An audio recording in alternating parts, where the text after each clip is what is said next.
I have been working with GABA-6 or GB6 with the British authorities as an interpreter, and I was more or less a liaison between the British and the Jewish police, which was also located at the same building.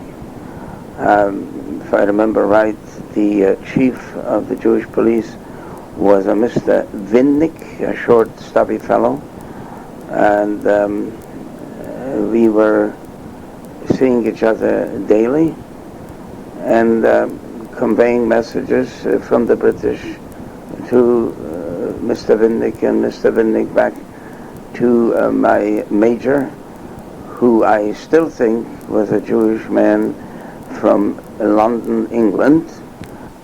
I do not recall his name, but he was a very British gentleman, and he seemed to like me. In fact, he has several times offered me that I should take from our storages, which was either goods that were left over by the Germans, mostly left by the Germans, or some that were recently confiscated in the barracks before the people moved in from the death camp into this military camp where we were located now.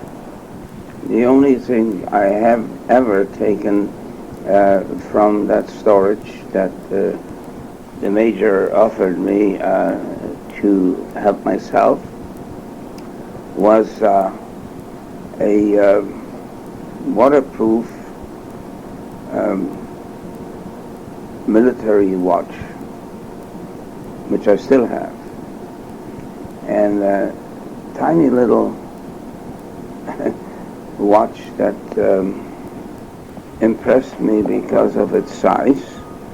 Little did I know that that was a very cheap watch with a movement strictly mechanical, without any fancy stones or bracelets.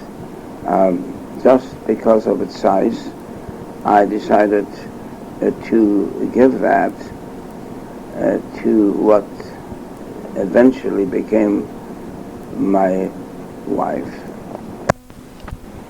There is a Jewish saying that I remember that says that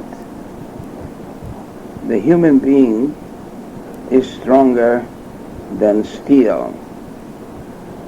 And I realize that having just lost the last link to my family, being my father in Bergen-Belsen, within just a few months I had taken upon myself to live, and maybe because I got busy immediately after I was able to walk and to become human again, because maybe I was busy and didn't realize all the losses I have incurred in the last few years, including the final loss just a few months ago.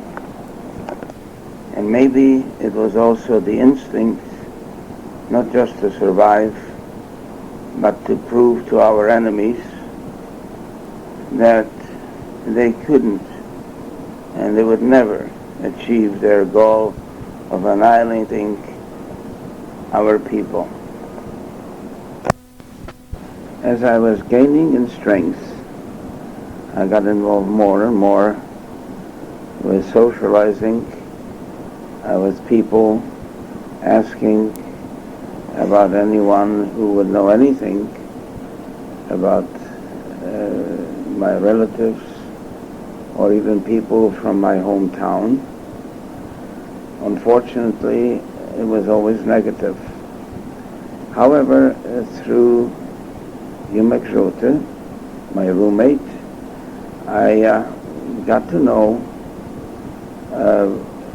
what then became his wife and his wife's sister and two other roommates that lived together in a block right across from our block, block 88. Our camp became more and more populated by people who came from what was then liberated Poland, as well as some people that came from other camps trying to find relatives. And Bergen-Belsen became,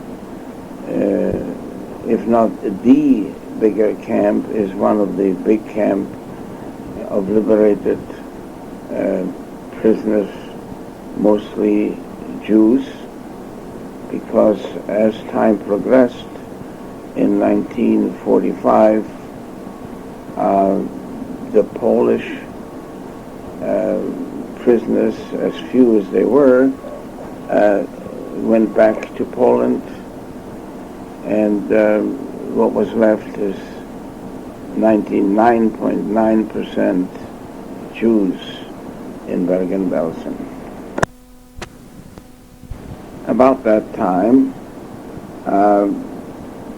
a group of energetic young Jews created the Jewish Committee of Bergen-Belsen, and under the leadership of Yosele Rosensaft as president. Some of the names that I remember of the committee are Beryl Läufer, a Trapman,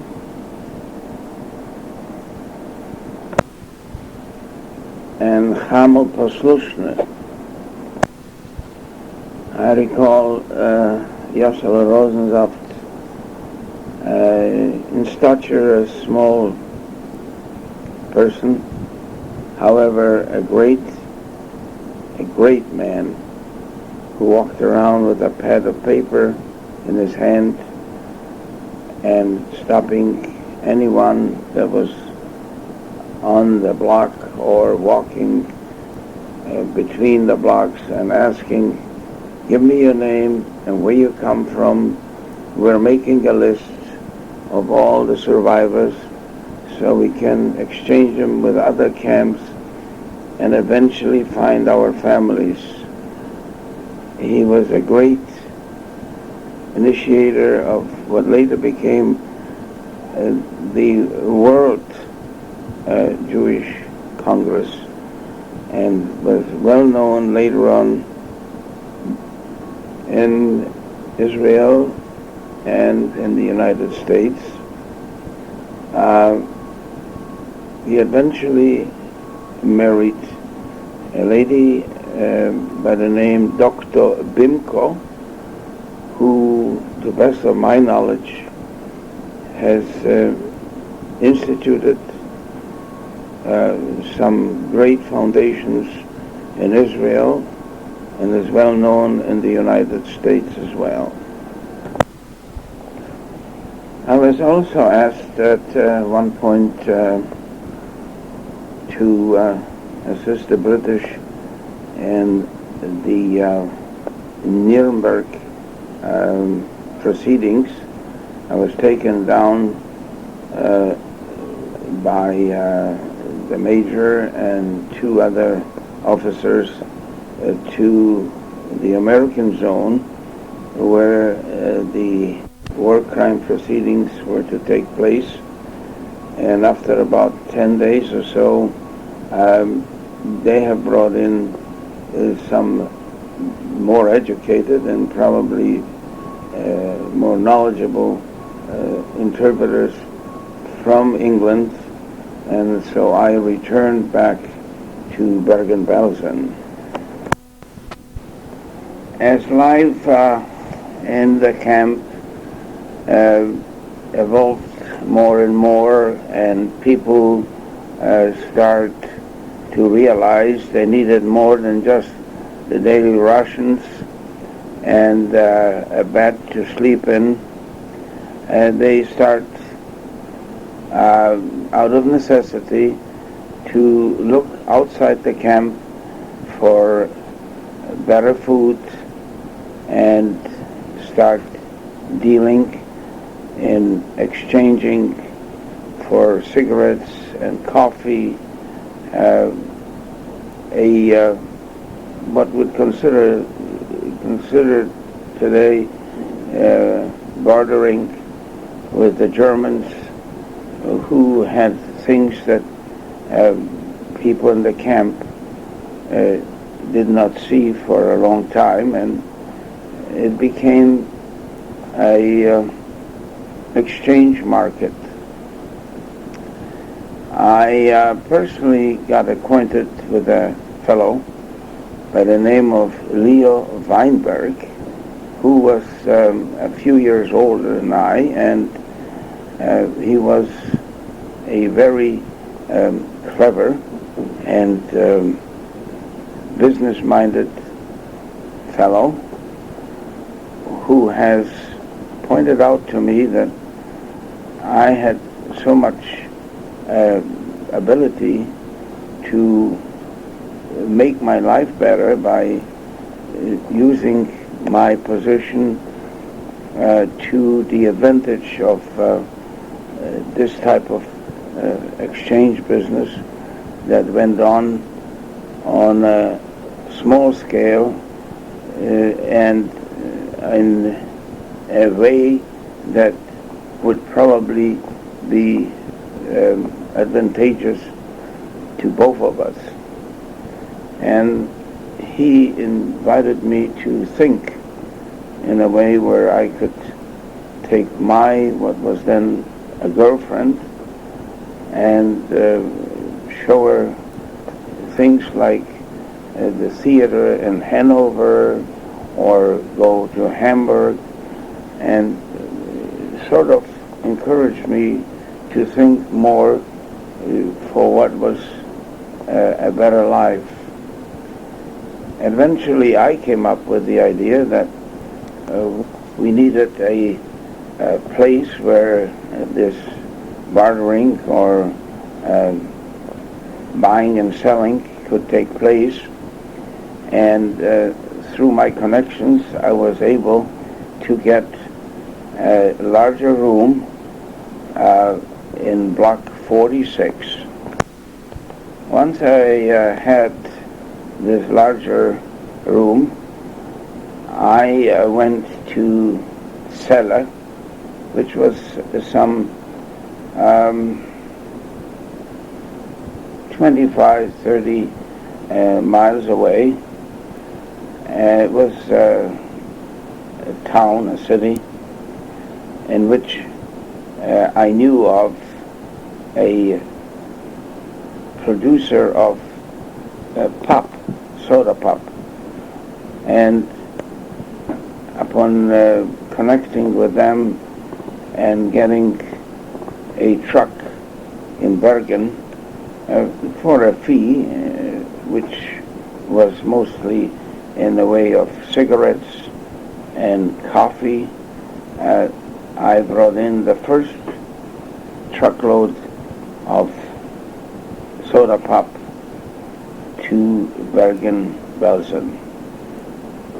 Leo Weinberg was the business end, and I was the delivery and connection man. And what happened eventually is my girlfriend and his girlfriend, which her name was Luba, were the ones to actually be the sales people in the what we call Canteen, and that was the more or less store, the first one inside the camp, which dealt with soda pop Eventually other items which were exchanged with the Germans for cigarettes and coffee, things of everyday use, even pieces of clothing and cutlery and dishes, and it was something that the people in the camp needed, and we were able to arrange this type of exchange. Eventually, another cantina or store was opening in the next row of blocks. I think the number of the second one was in number 43, barrack number 43. Sometimes in the beginning of 1946, a good thing happened to my wife-to-be, as well as for everyone who knew my wife and who knew how important it was to find someone alive of anyone's family. And so a miracle happened to my wife and her brother, who, after finding out in Italy, where he was ready to embark for Palestine, to find that he has a live sister, so someone who saw her in Bergen-Belsen and told him about it. And so he turned around and eventually wound up in Bergen-Belsen and reunited with his sister. So things start coming together and looking a little better than what we saw in the year before, and we normalized sufficiently that myself, my wife, Leon, and Luba, my partner and his wife, decided to make it official and get married. And we start planning. Sometimes during the summer of 1946, we have been able to obtain the cantina, that is the hall where not only food was distributed, but there was also a huge kitchen and an adjacent dining hall. We were able to, through my connections, obtain the use of it for a particular day, which happened to be in August, and we obtained a rabbi, and we arranged for a double wedding. I think till today that was the first double wedding in Bergen-Belsen since the liberation, and it was an occasion that not only because it was unique, but because we have become friendly with most of the people living in the second camp, since there were several, Camp 2, 3, and 4, but in Camp 2, where we were located with our store or cantina, we knew most of the people who came in to buy, and as a result, most of them participated in our double wedding. One of the German suppliers who supplied us vegetable, fruit, and other items that we couldn't get in the camp, and they supplied us for resale in our containers. And one of them has made a few pictures of our wedding, and that's how we happen to have a couple of pictures from the wedding, because no one in the camp at that time didn't have yet any photographic equipment. Slowly, the camp was adapting to more and more of normal life.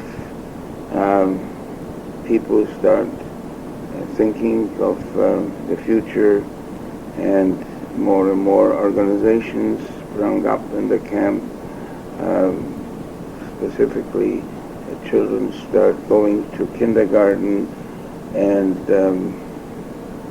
children that I'm referring to were those that came to the camp with their parents from Russia mostly, and some even from other countries that were hidden and now were of the age of a kindergarten. There were organizations such as the Beitar and the Kotel and others, but predominantly people are starting to develop the need of either returning home, and very few did that. However, there was a strong feeling that it is time for the people who survived to return their thoughts to having a country, and Palestine was something they all wanted to go to, although some people already were thinking maybe there is a better life in the Western Hemisphere. But for most of us, the day-to-day living preoccupied us, and I myself was getting more and more involved into bringing in all sorts of different fruits, vegetables, and other necessities that nowadays we already dealt with D-mark, and we dealt with dollars. And eventually it became a very time-consuming endeavor for me. I was traveling with my own car, which was under the permit of the camp that was now known as Hone, and it meant that I had access through the gates without being checked or without being stopped. And I was getting more and more involved in the enterprise of bringing in commodities that were more and more needed by our people, and some of these commodities were very valuable in exchanging with the Germans, because while we did use now the currency, some of the things that people wanted, such as bicycles or even motorcycles, were items that the Germans had hidden from during the war, or even some cases from the authorities that would confiscate such things as a motorcycle. They had those available only in exchange for mostly cigarettes or Bohnenkaffee. Bohnenkaffee is coffee made out of real beans, because for years during Hitler's era they were only having coffee which was sort of roasted corn and other vegetables that were supposed to look or taste like coffee but were not real coffee. So now coffee became a number one item for them in exchange of whatever they had to trade off, and cigarettes. We in the camp have now made it one of the main enterprises for the to exchange among ourselves in American dollars and cigarettes and coffee beans were usually bought and sold for the purpose of being able to deal with the German who would want to trade their items for cigarettes. I still maintained my official position of camp interpreter, and was called from time to time by the British to do things or undertake things on their behalf with the Jewish police, or nowadays there was the UNRWA, the Hayas, and the Jewish Committee. In one of those times that I remember vividly is when the major asked me to accompany a officer from his command and German policemen in finding out the identity of a man who has been found in Hamburg dead in a basement on the Reeperbahn, which was lower grade neighborhood near the port of Hamburg. We were given a name which was identified at the body, and I looked around in the camp to find anyone who knew anything about it, and after a few hours I came up with somebody who claimed he knows the man. In fact, he was a relative to that particular person, and so we took this particular person with us, and the police from Bergen, from the city, took us in their car up to Hamburg.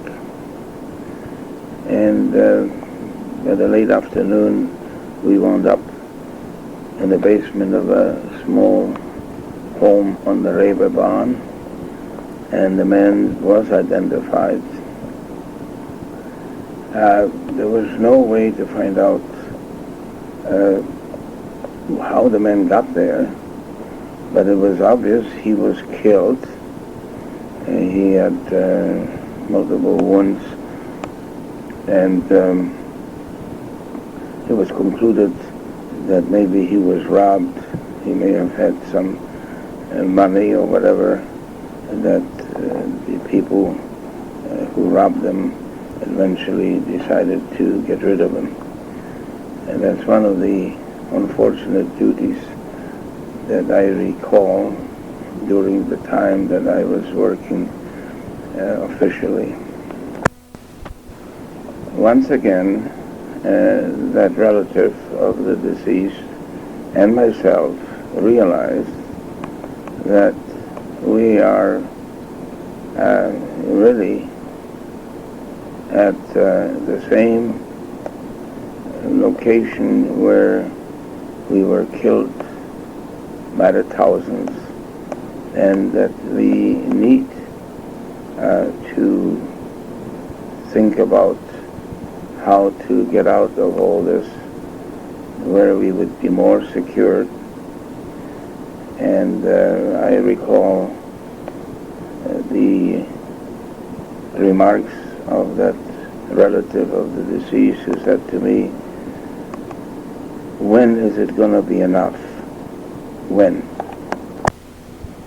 And even though I was most of the time traveling and bringing in truckloads of cigarettes that were smuggled in from Belgium and the Cologne neighborhood through France and on the river Rhine. And while everyone in the camp was trying to improve their level of existence or improving of their conditions,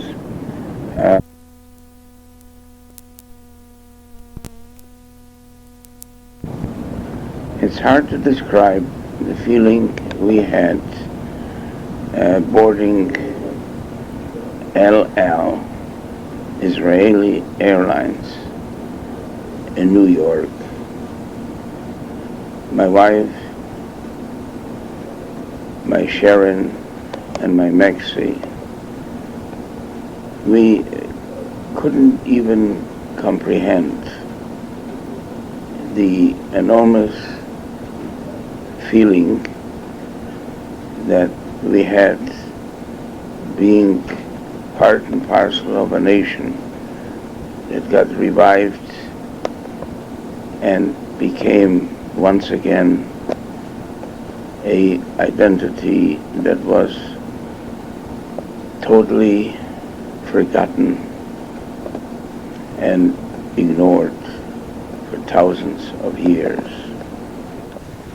This flight took off late at night, and after getting all settled in, the Chevre from Lubavitch start pointing to the fact that on the horizon the sun is coming up, and they organized everyone who was willing to join in a minyan. People who didn't have tefillin, and they would supply them, and it really has influenced everyone on the plane.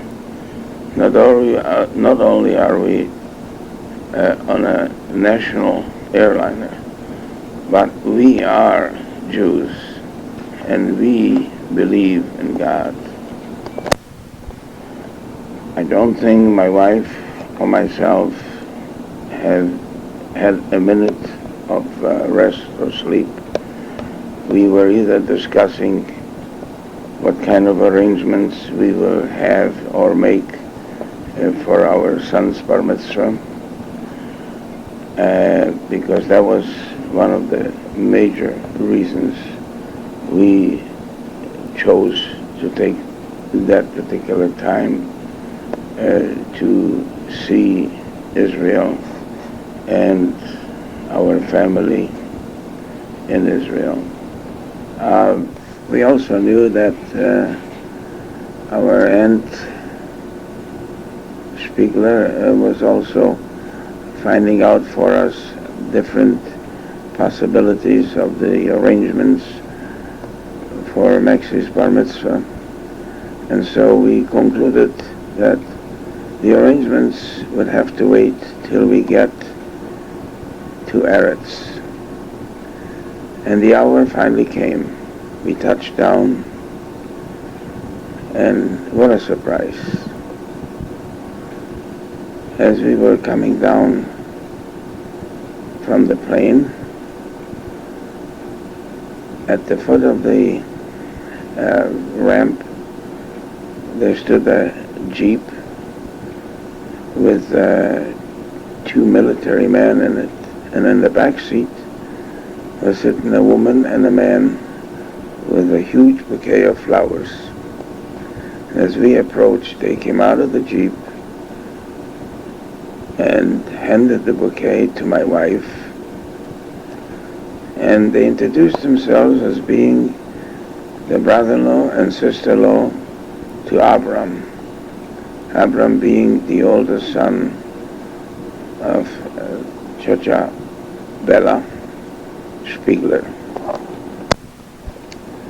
We and the whole entourage, being my children as well as my guest that came from Toronto to join us in our simcha, Mr. and Mrs. Eisenberg, my partner, and a few other people that came along. We were escorted through the checkout securities without any delay whatsoever. Our passport was stamped and we just walked right through. We found out later that the brother-in-law, whose name is also Avram, was the owner of the gas station at the corner just as you get into the airport, and was very well acquainted with everyone, military and airport people. And he knew the staff so well that they trusted him, and when he said that this was his family, we had no delay whatsoever. And so our welcome was great. In fact, it was overwhelming. We were driven to Bnei Brak, to number 10 Aharonson, which was the condo where my Aunt Bella lived. And naturally it was a big welcome and a very sentimental one. But after a while, we settled down, and without any delay, we start discussing the plans of Max's bar mitzvah. And in the evening, Avram, the son of Bella and cousin, decided that his apartment was larger and was around the corner from the end, that we will stay in his apartment. So we moved there, and we were told that there is a cousin to my aunt and my mother's family, a cousin, Silberman, who has already started arrangements for a very distinct and historical synagogue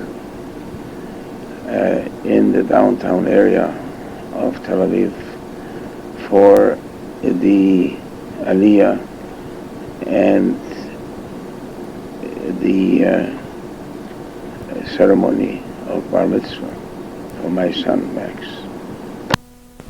The name of that prestigious synagogue is known as the bogroshov synagogue. Our Maxi done extremely well, so much so that the rabbi, after the prayers were over, called me over and congratulated me and asked me to convey a well done to the rabbi who taught our son the parsha and the brachot, and we left the bogroshov shul very proud of our son. At the same time, we have made arrangements to walk from the synagogue to a catering hall, which was specially designed to take care of such occasions. And being Saturday, there wouldn't be any music or candle lighting, so instead we had arranged through my aunt's older son and myself, we hired a man by the name Yahalomi, who was a comedian of some stature in Tel Aviv, and so he was the part of entertainment. And for candle lighting, we bought or had arranged for roses to be planted in a large birthday cake. So the invited guests from Toronto and local ones, some people that knew my wife from Radom, were honored by giving a rose to put into the large cake by the stem going into the cake and representing a candle. And although there was no orchestra or all the fanfare that we in North America are used to, this was an extremely happy and well-organized occasion. It started out with Yahalomi introducing himself and congratulating the bar mitzvah as well as the whole family. And then he got into his routine by telling us, well, you know, you're very lucky to be in a very peaceful country of Israel. And I can prove it to you. It's the most peaceful country in the world, because there's no other country that has a piece of Lebanon, a piece of Jordan, a piece of Syria, and a piece of Egypt. And everybody naturally busted out in applause. It was a very pleasant and joyous occasion all around. There were not only people whom I met for the first time and people that came with us from Canada, but there were people such as Rosie Levy, who was on the Golan Heights in the kibbutz, and to be exact, a kibbutz very near Kunetra. And she made it her business by hitchhiking from the Golan Heights to Tel Aviv to be at our simcha. It was really heartwarming to know that people would take all the trouble and the effort to join us in our one of the happiest occasions in our lives. The bar mitzvah party was a great success. Yahalomi, the food, and all the other speeches and good wishes became a great success, and we have said our goodbyes and left back to Bnei Brak the next morning we traveled to Jerusalem, and we davened at the Kotel, where my Mexi put on for the first time his tefillin at the holy ground of the mount. We spent the day in Jerusalem. My aunt took the time to show us where my parents had that corner coffee ice cream parlor, and we saw most of the important places, interesting places of Jerusalem. And we then returned back to Bnei Brak, where we stayed the day, and Avram, my cousin, has given me his Volkswagen, with which we traveled up to Afikim, kibbutz Afikim.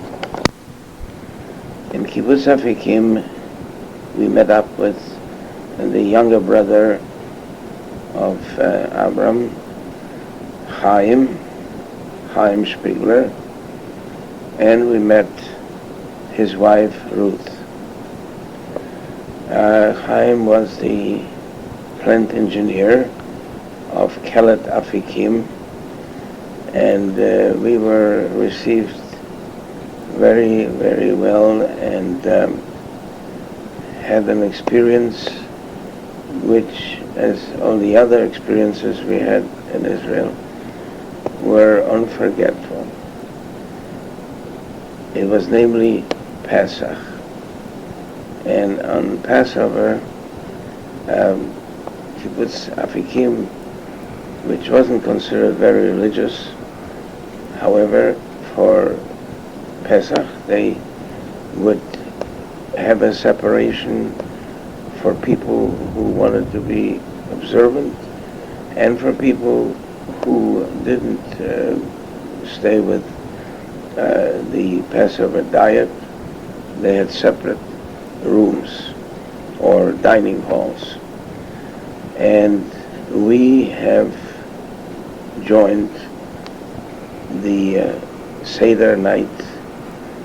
That was actually something that would be considered a stage play. Children were on stage with music, asking the 4 questions of the Seder, and all kinds of songs that go with the Haggadah. And all of this was being taped for TV. And while it felt strange, it was very, very interesting to see how the tradition of Passover is being observed in a different way than we were used to. From Afikim, we continued visiting the sites and went south, and eventually wound up in Jerusalem. It happens to be the day when my daughter turned 17, and we decided to celebrate by going out that evening, and wound up in a place called The Cave. It's sort of a nightclub, and my family and I were sitting together with my cousins, and one of them walked over to the musicians and mentioned they should play a happy birthday for my daughter. And so the musician, one of them, made the announcement. We were very happy to congratulate a young lady from Canada, and mentioned her name and start playing Happy Birthday. And within a few minutes after, the waiter came over with a tray, a bottle of champagne and some glasses, and told us that a gentleman from Toronto, a Mr. Greenspoon, and later on I found out there was one of the brothers of Greenspoon Demolition and Lumber, sent a bottle of champagne and best wishes to my daughter's birthday. And we have never met this man before, and I don't recall meeting him since then. And on happy occasions like that, bar mitzvahs, visiting the homeland that my mother, Lova Shalom, dreamt about, and strangers participating in your simcha, made you sometimes think that the mental scale of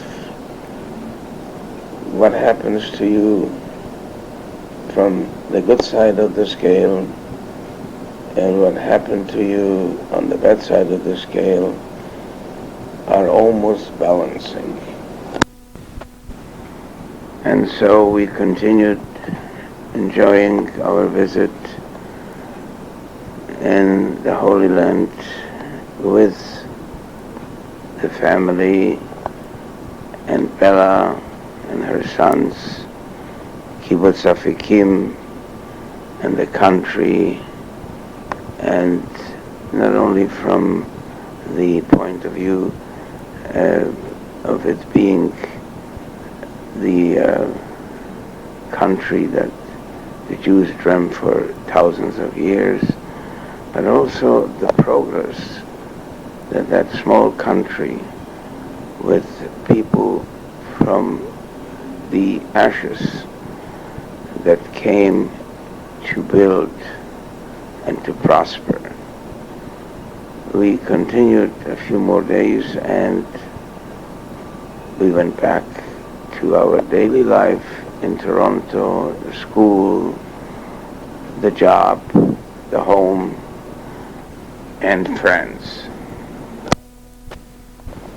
And because of friends such as Harry Goldman, Henry Rosenbaum, Shia Kupperbas, and others that all were originally from Radom, and being the fact that my wife was from Radom, we got involved with what originally was the Radomer Society, the Mutual Radomer Benefit Society, which existed in Toronto from the 20s, organized by people who originally came from Radom and have had the wisdom of keeping this group together and helping each other, as well as sending from time to time money. One example is, I was told that they accumulated enough money in Toronto to buy a cow in Radom so that milk could be given to people who were in the hospital in Radom. There were some differences of opinion between what was known at that time the Greener, those were the newcomers, and the remnants, what was left from the Holocaust, and the local Torontonians who were originally from Radom, but were already here for years, over 50 years in some cases.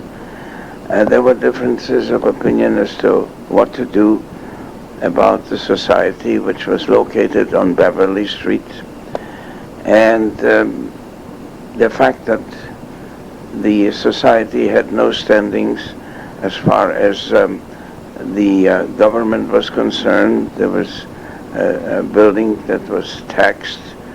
Societies had no exemptions. And after a couple of years, they have sort of come to a conclusion between the two groups, one known as the Bnei Radom and the other group, which was the Mutual Benefit Society of Radom. They sort of come to the conclusion that best solution was to sell the building on Beverly Street and try and get some sort of an accommodation north of Eglinton, because that's where the Jewish people start settling, north of Eglinton and then north of Wilson Avenue. One of the members at the society was a man by the name Percy Hoffman, who happened to be a real estate agent, and he brought a suggestion that we buy a piece of property located just south of Shepherd at the corner of Rayner Road and Batter Street.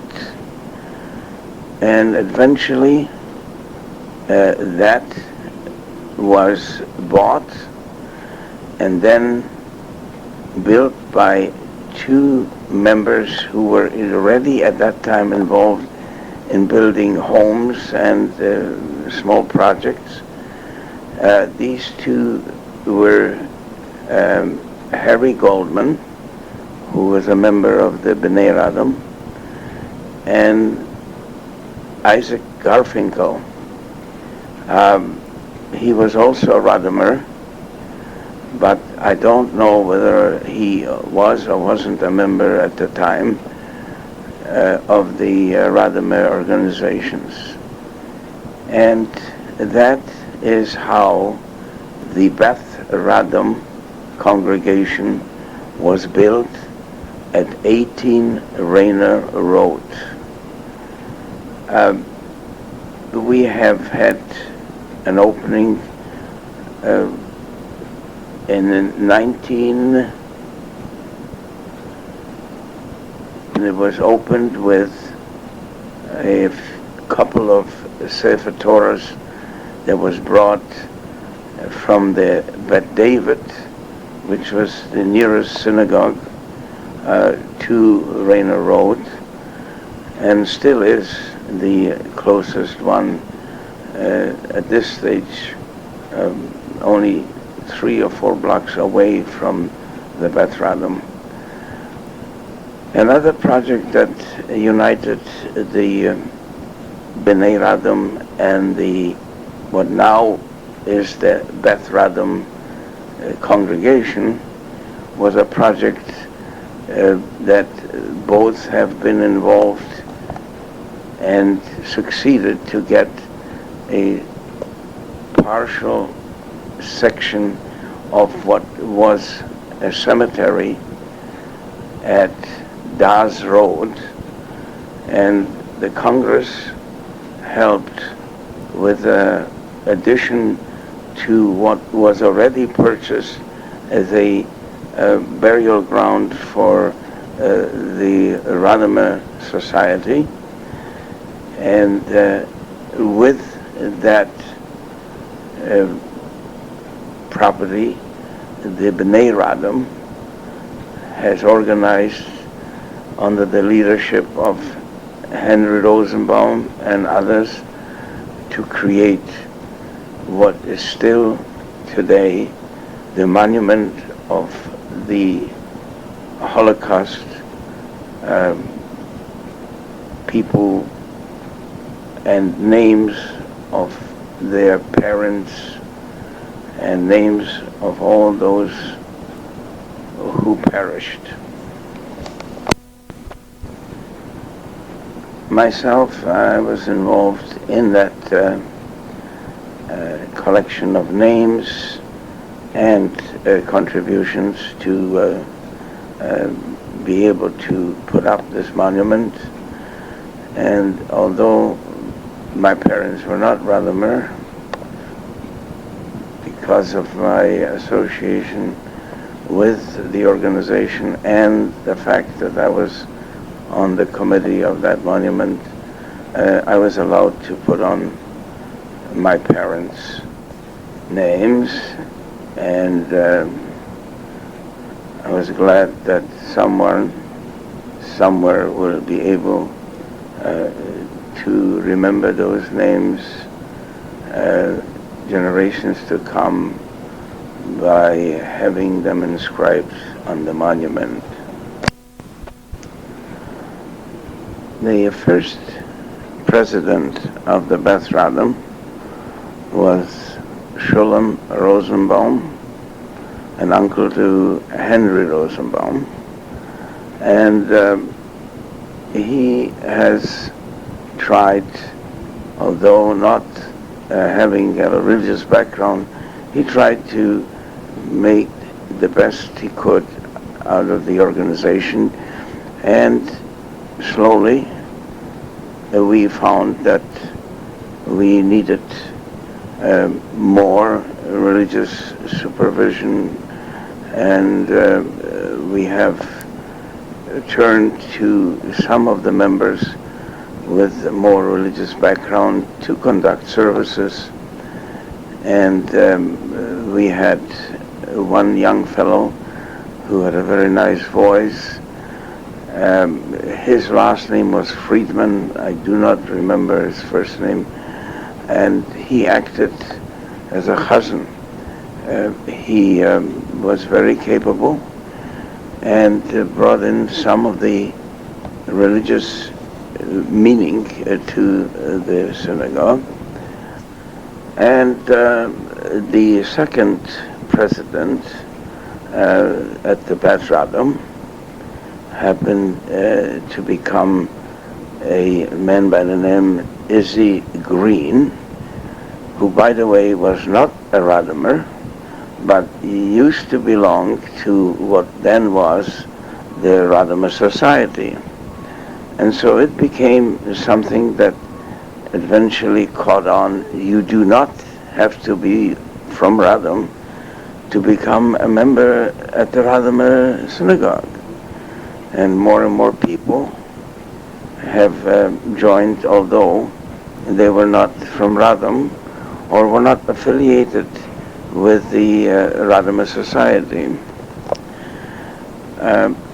Eventually, we have had success with getting more